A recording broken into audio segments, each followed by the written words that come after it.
Hello, स्वागत है आपका हमारे चैनल पर। आज हम शब्द शक्ति और शब्द गुण को एक एक ग्राफ के माध्यम से समझेंगे। और हम ये जो मटेरियल आपको प्रोवाइड करा रहे हैं बहुत ही ऑथेंटिक मटेरियल है। आप अगर लोकल बुक्स में देखेंगे तो आप पाएंगे कि ये बहुत उलझी हुई परिभाषा है, उसकी बहुत ही उलझी हुई भाषा दी गई है, तो उसमें समझ में नहीं आता है। और उसको एक तो उसको याद करके ले जाना या समझ के ले जाना बहुत मुश्किल होता है, तो उसको लिखना ही पहले तो मुश्किल है। और उसको लिखने के बाद भी उसे लिखने से अंक मिलेंगे या नहीं, वो भी बहुत मुश्किल की बात होती है। हमने सीधे सीधे सरल सी परिभाषाएं प्रस्तुत करने का प्रयास किया है। बहुत ज़्यादा मटेरियल एक छोटे से पैकेज में देने का प्रयास किया है। बहुत ऑथेंटिक मटेरियल है। अलग अलग प्लेटफॉर्म से हमने इसको निकाल करके पूरा सार संक्षिप्त रूप में हमने इसको देने का प्रयास किया है। तो आप देख सकते हैं जिस शक्ति द्वारा किसी शब्द के अर्थ की जानकारी मिलती है या शब्द के अर्थ का बोध होता है उसे हम कहते हैं शब्द शक्ति। शब्द कितने प्रकार के हैं ये हमें जानना जरूरी है। तो पहला है आपका वाचक शब्द। वाचक वे शब्द जो वाच्यार्थ को प्रकट करते हैं, ये अभिधा शब्द शक्ति से संबंधित होते हैं। और वाच्यार्थ क्या होता है? कोई भी हमने जो शब्द बोला उसका जो सीधा सीधा अर्थ श्रोता को समझ में आ गया, या कोई भी शब्द लिखा है पाठक को जो सीधा सीधा एक सरल सा अर्थ जो समझ में आएगा वो होता है आपका वाच्यार्थ। जैसे किसी ने कहा कि गाय दूध देती है, तो गाय जो है बहुत ही सिंपल सा अर्थ है इसका, सीधा सीधा गाय दूध देती है, तो गाय एक सामान्य सा अर्थ समझ में आ गया। लक्षक जो लक्ष्यार्थ को प्रकट करते हैं, लक्षणा पहले से एक लक्ष्यार्थ यानी कि लक्ष्य कर लिया जाता है, इसका अर्थ ये होना चाहिए, और उस अर्थ को प्रकट करने वाली जो शब्द शक्ति होती है उसे कहते हैं हम लक्षणा। और वो शब्द होते हैं लक्षक जो लक्ष्यार्थ को प्रकट करते हैं। अब लक्षक कैसे हैं? अब देखिएगा लक्ष्यार्थ क्या है।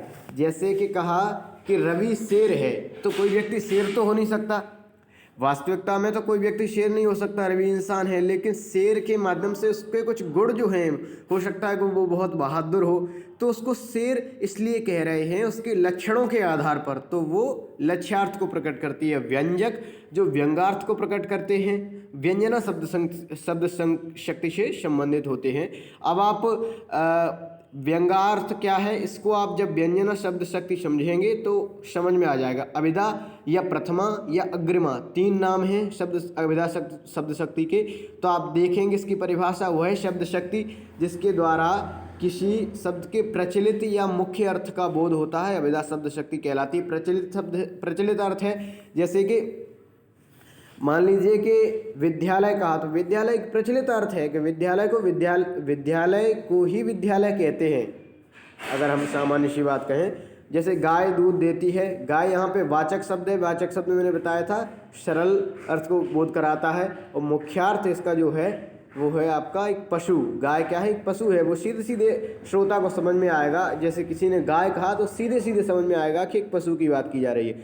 यमक अलंकार के सारे उदाहरण आप ले सकते हैं इसमें। कनक कनक से सौगुनी मादकता अधिका, या खाएं बोरातनर वा पाएँ बोरा, ये ले सकते हैं। इसमें भी क्या होता है कि सीधे सीधे अर्थ होते हैं। एक जैसे कनक कनक थे सौगुनी में ही एक कनक धतूरे के लिए और एक कनक आपका आटा के लिए प्रयुक्त होता है। लेकिन यमक अलंकार के जो भी उदाहरण होते हैं उनमें मुख्यार्थ का ही बोध होता है, इसलिए इसको आप अभिधा शब्द शक्ति में रख सकते हैं। लक्षणा दूसरी शब्द शक्ति है आपकी लक्षणा। लक्षणा की शब्द परिभाषा देखिए, वह शब्द शक्ति जिसके द्वारा मुख्य अर्थ से संबंधित लक्ष्यार्थ का बोध होता है, लक्षणा शब्द शक्ति कहलाती है। मुख्य अर्थ से संबंधित लक्ष्यार्थ का बोध होता है, वही हमने कहा था कि पहले से एक लक्ष्य कर लिया जाता है कि इस अर्थ का बोध होना चाहिए। रूढ़ा लक्षणा और प्रयोजनवती लक्षणा दो प्रकार होते हैं इसके। रूढ़ के आधार पर लक्ष्यार्थ का बोध होता है, वो होती है रूढ़ा लक्षणा। प्रयोजन के आधार पर होती है, वो होती है प्रयोजनवती लक्षणा। रूढ़ी और प्रयोजन क्या होती है, डिटेल टॉपिक है, इतने परीक्षा में आएंगे नहीं, लेकिन फिर भी बता दिए। तो किसी शब्द को कहने की जो परंपरा होती है उसे हम रूढ़ी कहते हैं। प्रयोजन क्या होता है, शब्द को कहने का जो उद्देश्य होता है वो होता है प्रयोजन। रूढ़ के उदाहरण आप देख सकते हैं, जैसे कि कहते हैं कि जैसे हम कहते हैं कि जैसे कहते हैं कि तुम तो राजा हरिश्चंद्र हो, शब्द तुम तो सत्यवादी हरिश्चंद्र हो, तो इसमें हरिश्चंद्र को सत्यवादी कहना ये एक रूढ़ी हो गई। और प्रयोजनवती में जैसे कि 9 2 11 हो जाना, भाग जाने का प्रयोजन होता है इसमें, 9 2 11 हो जाना। या रवि शेर है, तो शेर का प्रयोजन जो है या शेर कहने का उद्देश्य जो है वो रवि के कुछ लक्षण होंगे बहादुरी जैसे, उससे इसका अनुमान लगाया जाता है। तो ये है आपकी रूढ़ा लक्षणा, प्रयोजनवती लक्षणा। इसमें उदाहरण है रवि शेर है, ये एक तो प्रयोजनवती लक्षणा का उदाहरण है या सीधा सीधा लक्षणा शब्द का उदाहरण है। लक्षणों के आधार पर रवि की विशेषता बताई गई है। इसके बाद आपकी तीसरी आती है व्यंजना शब्द शक्ति। तो व्यंजना में आप देख सकते हैं वही शब्द शक्ति, इसके द्वारा मुख्यार्थ लक्ष्यार्थ से भिन्न व्यंग्यार्थ का बोध होता है। पहले में मुख्यार्थ का बोध हो रहा था, दूसरे में लक्ष्यार्थ का बोध हो रहा था, इसमें तीसरे में मुख्यार्थ और लक्ष्यार्थ दोनों से ही अलग व्यंग्यार्थ का बोध होता है। व्यंजना शब्द शक्ति कहलाती है। 2 प्रकार की है ये भी, शाब्दी व्यंजना, आर्थी व्यंजना। हालांकि ये भी डिटेल्ड है लेकिन फिर भी बता देते हैं। शाब्दी व्यंजना होती है जो कि अनेकार्थक शब्दों पर आधारित व्यंजना होती है। आर्थी व्यंजना होती है जो एकार्थक शब्दों पर आधारित व्यंजना होती है। और अनेकार्थक एकार्थक अर्थ आप शब्द आप जानते होंगे। एकार्थक शब्द जिनके एक ही अर्थ होते हैं, जैसे कि पुस्तक है, कलम है।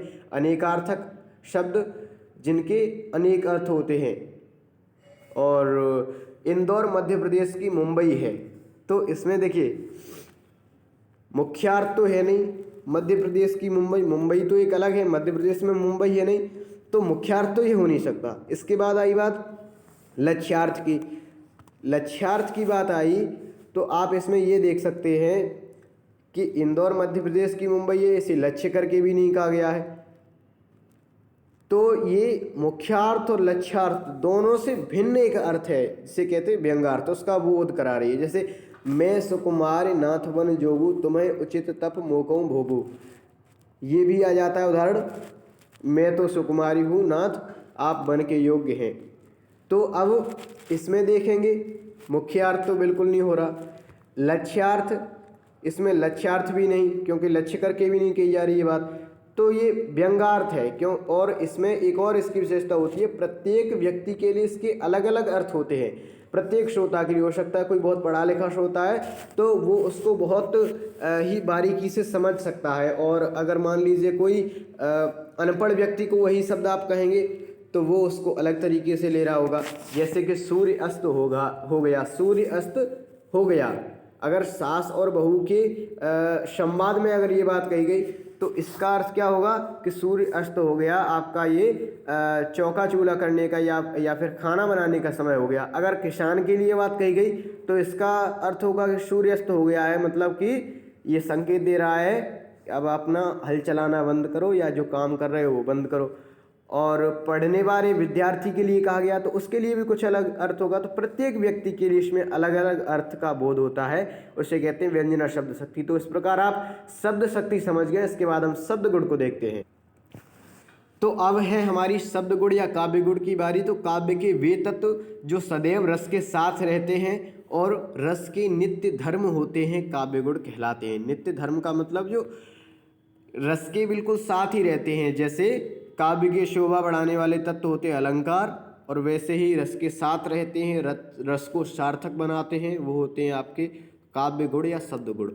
भोज के अनुसार 24 हैं काव्य गुण। भोज ने इनकी संख्या 24 बताई है, लेकिन साहित्य में 3 शब्द गुण स्वीकृत किए गए हैं, जो हैं आपके माधुर्य गुण, ओज गुण एंड प्रसाद गुण।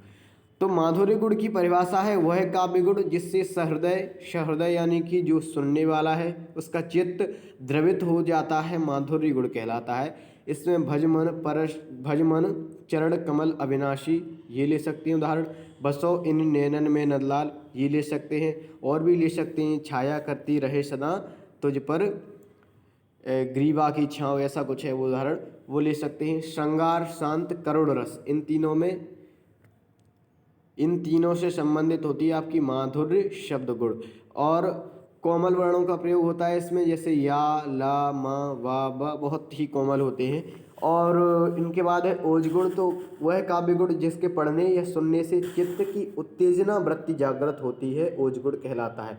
उत्तेजना वृत्ति जागृत होती है, एकदम चित्त उत्तेजित हो जाता है। उत्तेजित मतलब एकदम क्रोध टाइप का आ जाना। तो सिंहासन हिल उठे राजवंशों ने भ्रुकुटी तानी थी, बूढ़े भारत में भी आई फिर से नई जवानी थी, ये वाला उदाहरण लिख सकते हैं। पहचान है वीर, बीभत्स, रौद्र, ऐसे रसों में आती है। इसमें कठोर वर्ण आते हैं, यानी कि टावर के वर्ण आते हैं मुख्य रूप से, है ना। जैसे एक और उदाहरण है वही रौद्र रस का भी है। श्री कृष्ण के सुन वचन अर्जुन, क्रोध से जलने लगे, सब शोक अपना भूल कर करतल युगल मलने लगे। हे सारथे हैं द्रोण क्या देवेंद्र भी आकर लड़े, है खेल क्षत्रिय बालकों का व्यूह वेदन कर अड़े। ऐसे उदाहरण हैं आप रौद्र रस के, वीर रस के, बीभत्स रस के, ये ले सकते हैं। और इनसे उत्तेजना वृत्ति जागृत होती है, क्योंकि बीभत्स रस के भी ले सकते हैं, बीभत्स से भी उत्तेजना वृत्ति जागृत होती है। और प्रसाद गुण है आपका, वह है काव्य गुण जिससे ग्रहण करने से, ग्रहण करने का अर्थ है सुनने से, पढ़ने से, बोलने से हमारा हृदय व्याप्त हो जाता है। व्याप्त हो जाने का अर्थ क्या है? व्याप्त हो जाने का अर्थ है कि उस काव्य को हमने पढ़ा तो उस काव्य विशेष की जो मूल संवेदना है वो हमारे हृदय में एकदम से व्याप्त हो गई, हमारे हृदय के रोम रोम में मतलब बैठ गई एकदम से, उसका अर्थ हमें पूरी तरह से समझ में आ गया। लिखा भी है और काव्य का अर्थ आसानी से समझ में आ जाता है, प्रसाद गुण कहलाता है। और इसके उदाहरण है अब हरिनाम सुमिर सुखधाम, जग में जीवन 2 दिन का। इसमें सीधा सीधा अर्थ हमें बहुत आसानी से समझ में आ रहा है। चारू चंद्र की चंचल किरणें खेल रही थी जल थल में, और स्वच्छ चांदनी बिछी हुई थी अवन और अंबर तल में। इसका भी उदाहरण के रूप में ले सकते हैं, क्योंकि इनके सरल से अर्थ हमें आसानी से समझ में आ रहे हैं। चारू चंद्र की चंचल किरणें, और पहचान इसकी क्या है? देखिए सभी रसों में होता है। देखिए माधुर्य गुण क्या था? श्रृंगार शांत करुण रस में था। ओज गुण क्या है?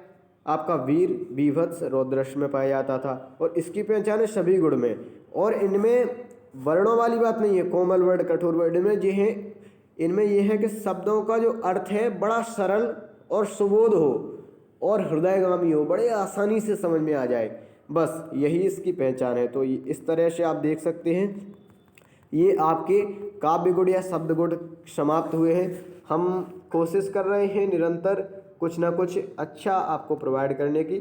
आप हमारे वीडियो हमारे चैनल पर बने रहिए और हमारे चैनल को सब्सक्राइब कीजिए और हमारे चैनल को ज़्यादा से ज़्यादा लोगों के साथ शेयर कीजिए। बहुत बहुत धन्यवाद। Thank you.